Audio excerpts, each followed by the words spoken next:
في هذا الفيديو غادي نهضر معاك كراجل، ماشي على السطح، ماشي بالمجاملات. غادي نعطيك 4 ديال النصائح الا طبقتيهم غادي تولي نسخة اقوى من راسك. اول حاجة، خدم على راسك قبل ما تطلب من الناس يعطيوك قيمة. ما تبقاش كتشكي من المجتمع، من البنات، من الخدمة وانت باقي ما بنيتيش حتى الاساس ديالك. قرا، تعلم، طور مهاراتك، خدم على صحتك، على طريقة الهضرة ديالك، على كيفاش كتقدم راسك. الراجل اللي خدام على راسو حتى الصمت ديالو كيخلي الناس يحترموه. تاني حاجة، خلي العقل هو اللي يسوق ماشي العاطفة. العاطفة زوينة ولكن الا خليتها تسوق حياتك غادي تديك للحيط. القرارات الكبيرة في الحياة، الخدمة، العلاقات، الفلوس، خاصهم عقل بارد وتفكير عميق.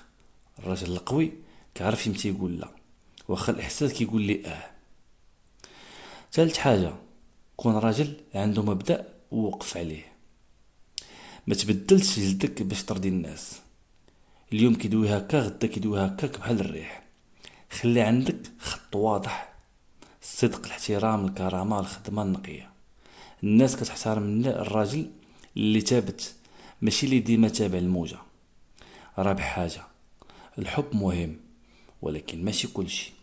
بزاف ديال الرجال كيضيعوا وقتهم، صحتهم، تركيزهم غير على علاقة واحدة. وواخا الحب مشى، طموح كيبقى.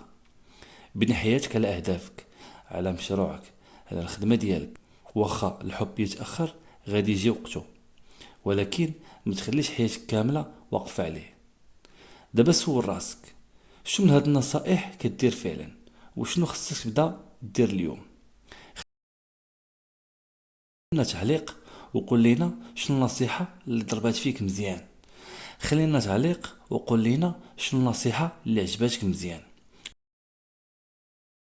وما تنساش، الراجل الحقيقي ما كيتبناش في نهار، كيتبنى بالصبر والخدمة على النفس.